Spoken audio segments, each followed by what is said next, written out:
এখন শুনবেন আইভরি মূর্তি রহস্য গল্পটির শেষ অংশ। গল্পটি লিখেছেন দেবদত্তা ব্যানার্জি। রাতের খাবার খেয়ে শাহানা আর আলোক নিজেদের রুমে এসে বসল। শাহানা জানালা দিয়ে চাঁদের আলো বন্যায় ভেসে যাওয়া বাগানের অপরূপ শোভা দেখছিল। ম্যাডাম বলেছেন এখানে চিতার উপদ্রব আছে, রাতে তাই বাইরে বার না হতে। হাতিও আসে মাঝে মধ্যে ওই নদীতে জল খেতে, তবে বাংলোর ভিতরে হাতি ঢোকে না। অবশ্য একটু পরেই মেঘে ঢেকে গেল আকাশ, বৃষ্টি নামলো চরাচর জুড়ে। বাংলোর টিনের চালে বৃষ্টির আওয়াজ দারুণ লাগছিল শুনতে। শাহানা আলোকের চিন্তিত মুখ দেখে বলল, কি ভাবছো এত? প্রকৃতিকে উপভোগ করো, দেখো মাথা খুলবে তাড়াতাড়ি। অঙ্কটা কেমন জট পাকিয়ে গেল। এতক্ষণ জানতাম ওনারা দুজন জানেন লক নম্বর, এখন দেখছি মেসেজের কল্যাণে অনেকেই জানতে পারে। রমলা দেবীর ফোনটাও তো কারো হাতে পড়তে পারে। বন্ধনবাবু সবসময় আসছেন এখানে, তখন সবাই জানতো সিন্ধু কোম্পানির লোক এসেছে। নম্বর বদল হবে। ম্যাডাম নম্বর ছেলেকে জানাবে, যদি কেউ সে সময় মোবাইলটা ঘাঁটে সে এটা জেনে যাবে। এবার ছেলের ইয়ার অফ বার্থ আর ওনার স্বামীর মৃত্যুদিন জানা কোনো কঠিন কাজ নয়। ওনার ঘরে ঢুকে সিন্ধুক কোথায় আছে জেনে, চাবি কোথায় জেনে তবে চুরি করতে পারবে চোর। এ সুযোগ ম্যানেজার আর কাজের লোকেদের ছাড়া কারো ছিল না। কিন্তু তবে এবার তোমায় একটা অন্য খবর দেব। শাহানা আউট হাউজের বাইরে থেকে যা শুনেছিল বলল আলোককে। পরদিন সকালে ঘুম ভেঙেই মন ভালো হয়ে গেল। কাঁচের জানালার বাইরে হাসছে ঝকঝকে কাঞ্চনজঙ্ঘা। বেশ দূরে হলেও নীল আকাশ আর সবুজ পাহাড়ের মাঝে শ্বেত শুভ্র শিখর দেখতে খুব ভালো লাগছিল। আলোক সকালে চা খেয়েই আউট হাউজে রিওর অফিসে গেল। প্রথম ঘরটায় গোটা 3 কম্পিউটার রয়েছে, দেওয়ালে নানা রকম চার্ট। একটা ছেলে আর রিও বসে চা খাচ্ছিল তখন। রিও ওকে দেখেই বলল, আসুন, বলুন কি করতে পারি আমি? আপনার এখানকার ছেলেদের সঙ্গে একটু কথা বলবো, আলোক বলে। এ হচ্ছে শ্যাম, আজ 1 বছরের উপর আমার সঙ্গে আছে। ওর বাড়ি শিলিগুড়ি। ও ছাড়া জয় আর রশ্মি আছে। দাঁড়ান, ডেকে দিচ্ছি। রশ্মি সবে এসেছে, ও শিলিগুড়ির মেয়ে, জয় মালবাজারের। আসলে শ্যাম চলে যাবে কলকাতা, তাই রশ্মিকে রেখেছি। আলোক 3 জনকেই টুকটাক প্রশ্ন করছিল, তবে রিসার্চ সংক্রান্ত প্রশ্ন হলেই ওরা রিওর দিকে তাকাচ্ছিল। রিও মাথা নাড়লে উত্তর দিচ্ছিল। 2-1টা প্রশ্নের উত্তর রিও নিজেই দিল। রশ্মি মেয়েটা চুপচাপ। রিও পেপারে অ্যাড দিয়েছিল, তা দেখে জয়েন করেছে। শ্যাম আর জয়ও পেপার দেখেই এসেছিল। এরপর আলোক ছকুয়া কাকিকে ডেকে নেয়। বৃদ্ধা এখনও শক্তপোক্ত, গুছিয়ে কথাও বলতে পারেন। নাতনি শিলিগুড়িতে হেড অফিসে কাজ করে, মাঝে মাঝে আসে।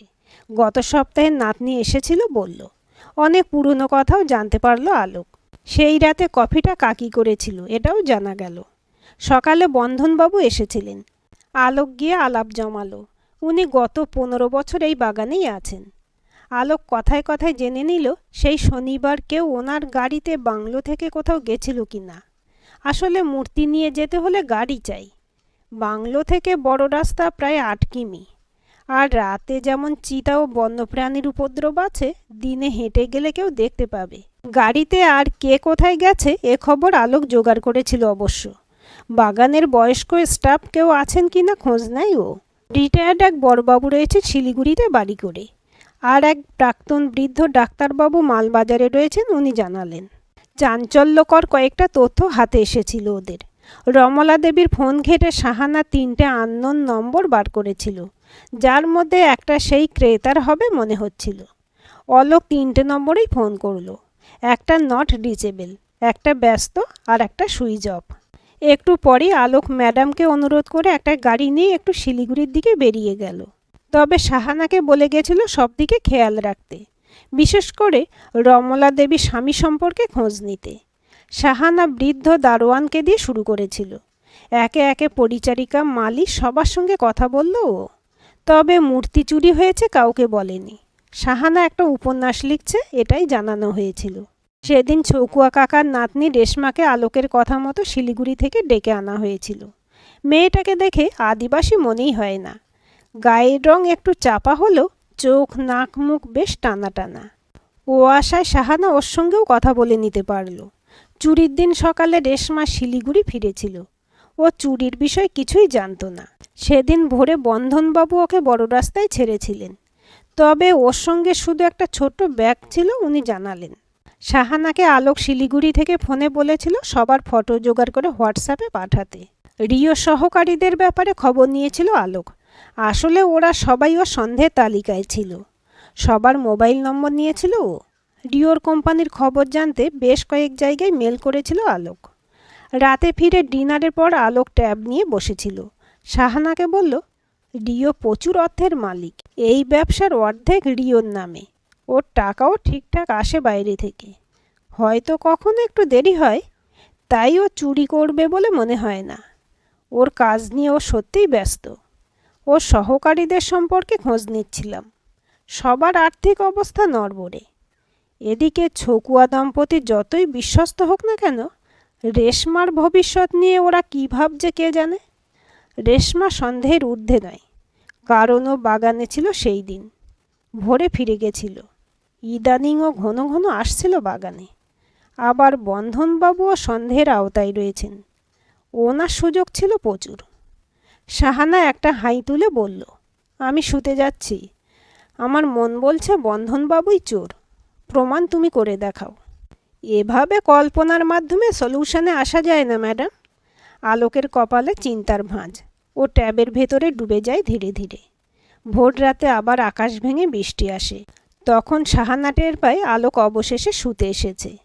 পরের দিনটাও আলোক দৌড়াদৌড়ি করেই কাটালো। মালবাজারও গেছিল একবার। বেশ কয়েকটা নতুন তথ্য ওর হাতে এসেছিল।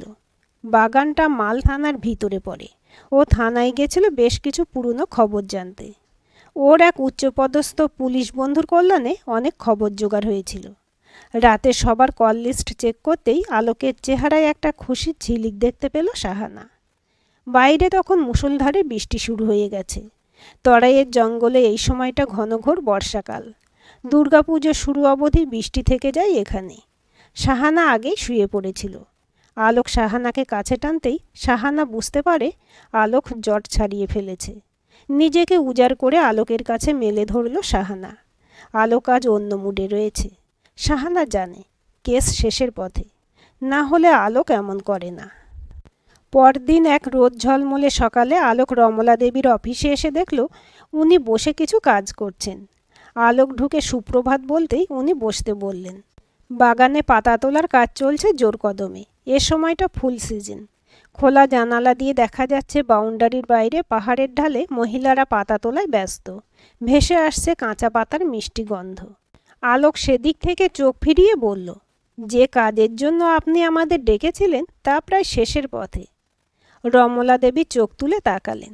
বললেন, কে করেছে? নামটা জানতে চাই। তবে এই ঘটনার সঙ্গে আপনার পরিবারের মান সম্মান জড়িত। অনেক পুরনো কেচ্ছা জড়িত।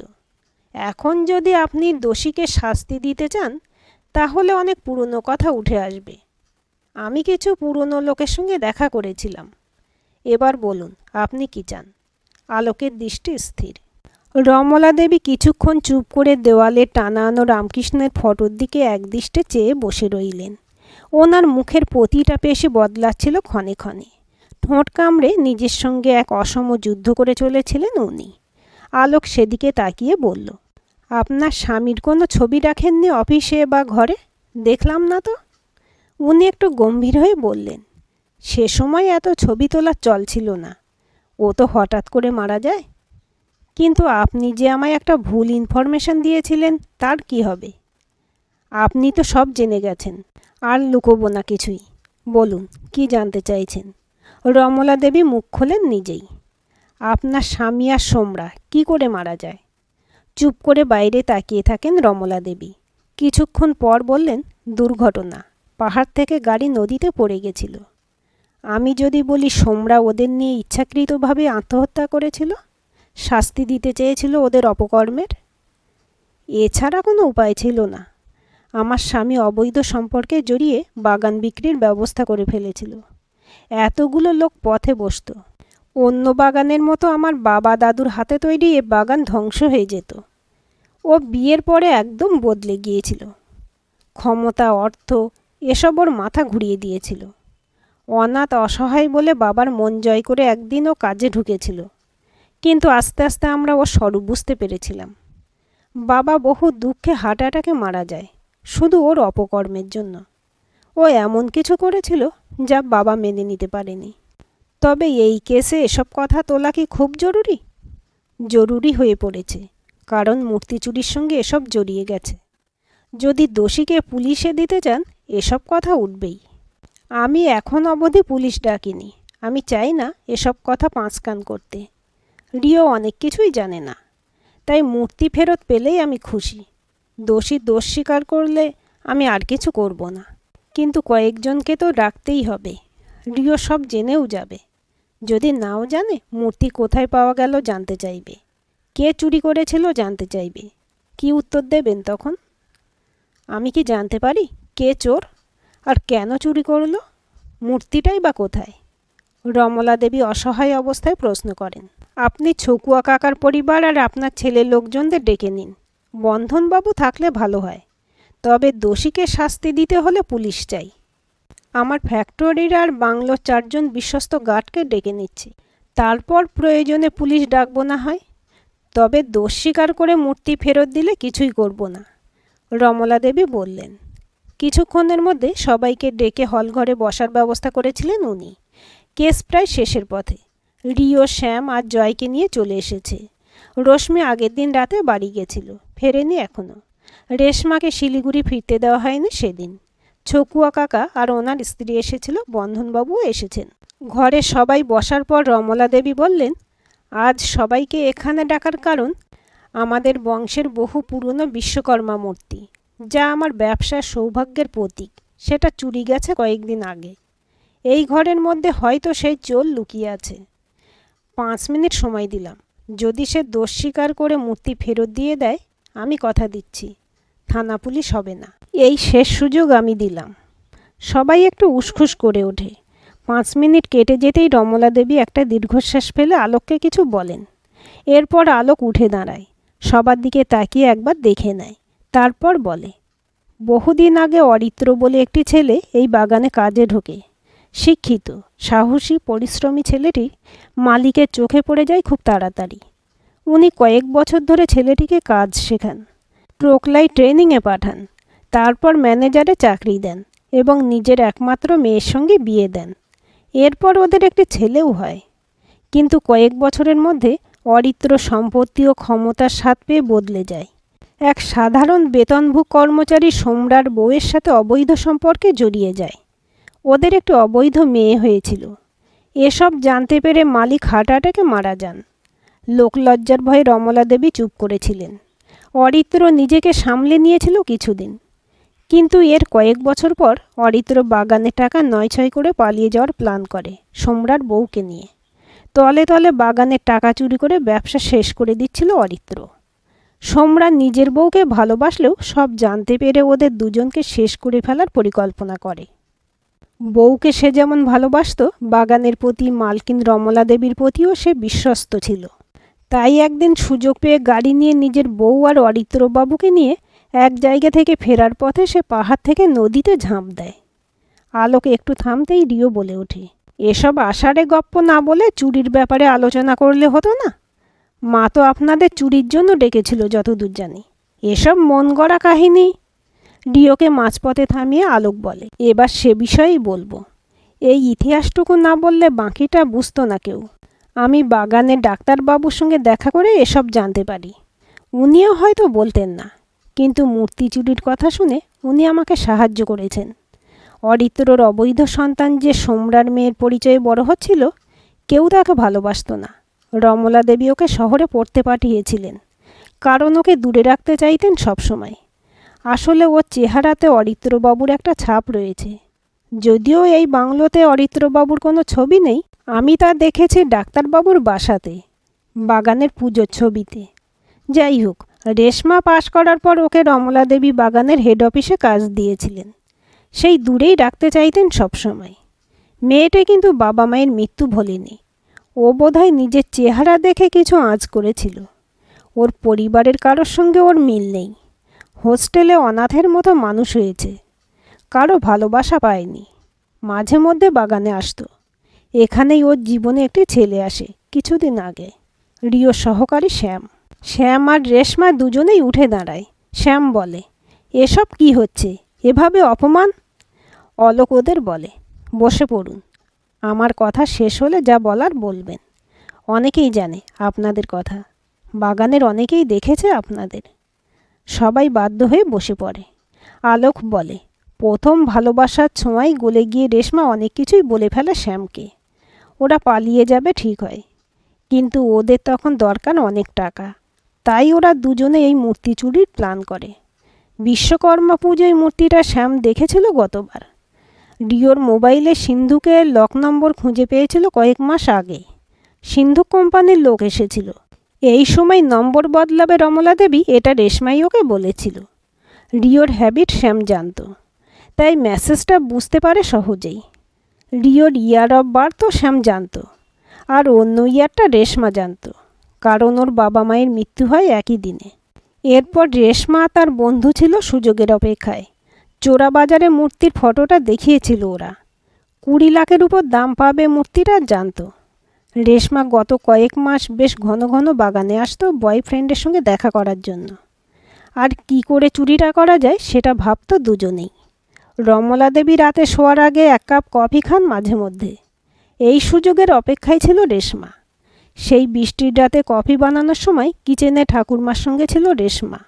হয়তো কফিতে কিছু ঘুমের ওষুধ মিশিয়েছিল। চুরিটা যতদূর মনে হয় রাতেই করে, কিন্তু 1.5 ফুটের মূর্তিটা নিয়ে নিজের ঘরে রাখতে সাহস পায়নি। মালি সেই রাতে রেশমাকে দেখেছিল শ্যামকে একটা বড় ব্যাগ দিতে। শ্যাম ওদের আউট হাউসেই ব্যাগটা লুকিয়ে রাখে আমার ধারণা।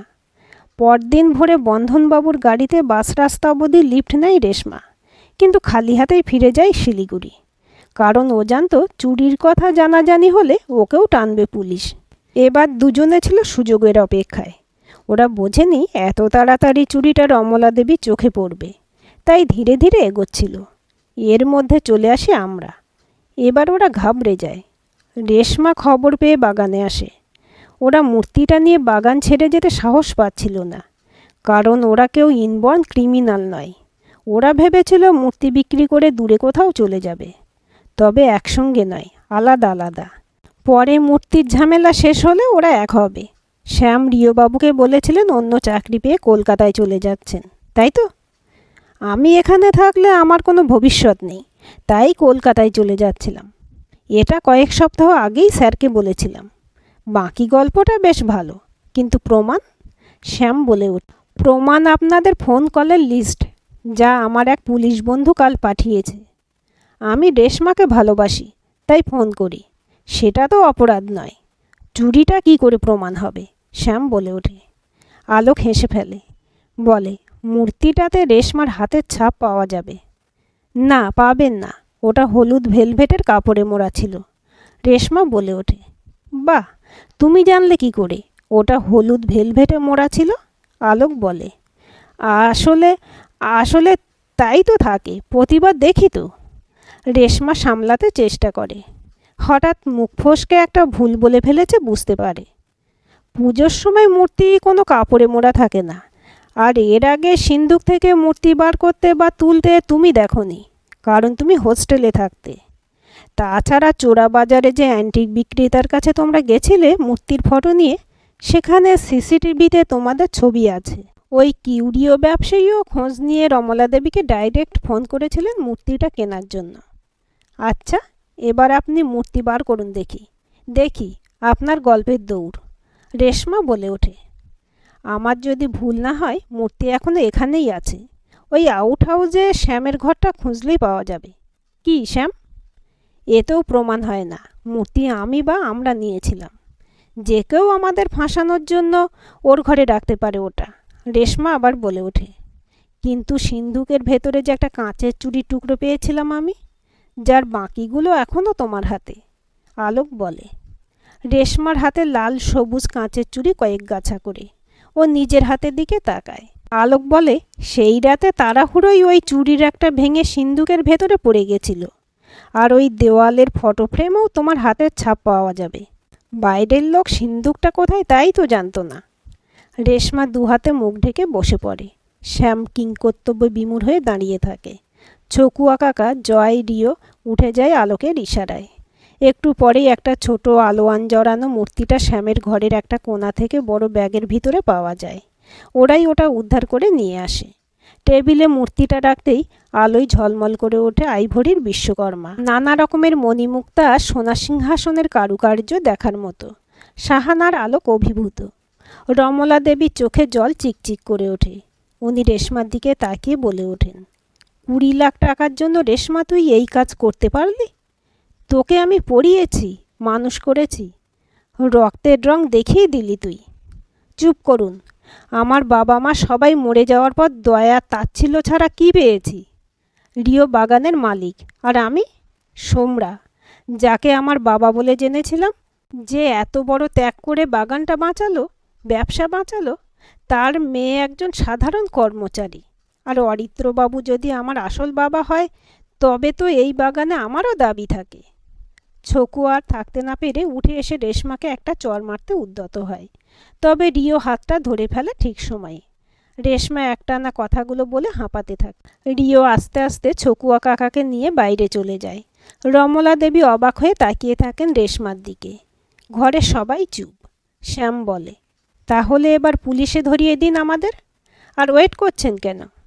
ওর গলায় শ্লেষ মিশ্রিত ঘৃণা। রেশমার পাশে গিয়ে ওর হাতটা শক্ত করে ধরে দাঁড়ায় ও। আলোক আর সাহানা উঠে দাঁড়াতেই রমলা দেবী ওদের একটু দাঁড়াতে বলেন। রেশমা শ্যামের দিকে তাকিয়ে বলেন, পুলিশে দেব না আমি, তবে তোমাদের আমি কিছু টাকা দেব। না, দান নয় ঠিক, একটা সুযোগ দিচ্ছি ভালো করে বাঁচার। কিন্তু কথা দিতে হবে, এই বাগানে তোমরা আর কখনো আসবে না।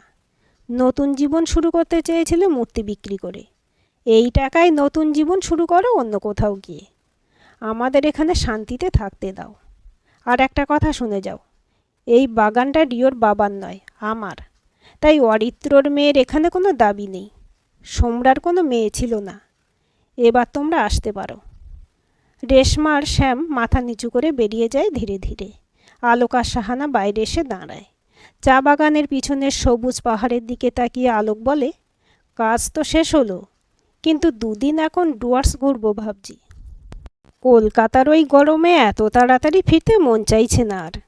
সাহানাও এটাই ভাবছিল, কি করে যে আলোক ওর মনের কথা টের পায়। ওর মুখে তখন খুশির ঝলক। রমলা দেবী যে বন্ধনবাবুকে নিয়ে পেছনে এসেছেন, ওরা টের পায়নি। উনি পিছন থেকে বলেন, ঘোড়ার সব ব্যবস্থা বন্ধন করে দেবে, গাড়িও দিয়ে দেবে, আপাতত অফিসে চলুন। রমলা দেবী আর বন্ধনবাবুর সাথে অফিসে গিয়ে বসতেই রমলা দেবী একটা খাম এগিয়ে দিলেন। বললেন, আপনাদের প্রাপ্য চেকটা, আর ফেরার টিকিটটা কবে করব সেটাও বলবেন। তবে আগামী বিশ্বকর্মা পুজোয় আপনাদের আসতেই হবে বাগানে, এটা আমার দাবি। বন্ধনবাবুও সায় দেন ওনার কথায়। সাহানা আর আলোক হেসে ফেলে। থানা পুলিশ ছাড়া এভাবে একটা কেসের সুন্দর সমাপ্তিতে ওরাও খুব খুশি। এই প্রথম রক্তপাত বা পুলিশি সাহায্য ছাড়া এত সুন্দরভাবে একটা অপরাধের নিষ্পত্তি হলো। সঙ্গে ঘোড়াটাও ফ্রি, তাতেই ওরা খুশি। আজকের গল্পটি কেমন লাগলো কমেন্ট করে জানাবেন। ভালো লাগলে লাইক, শেয়ার এবং হাইপ করবেন। আর চ্যানেলটি সাবস্ক্রাইব করে বেল আইকনটি ক্লিক করে রাখতে ভুলবেন না।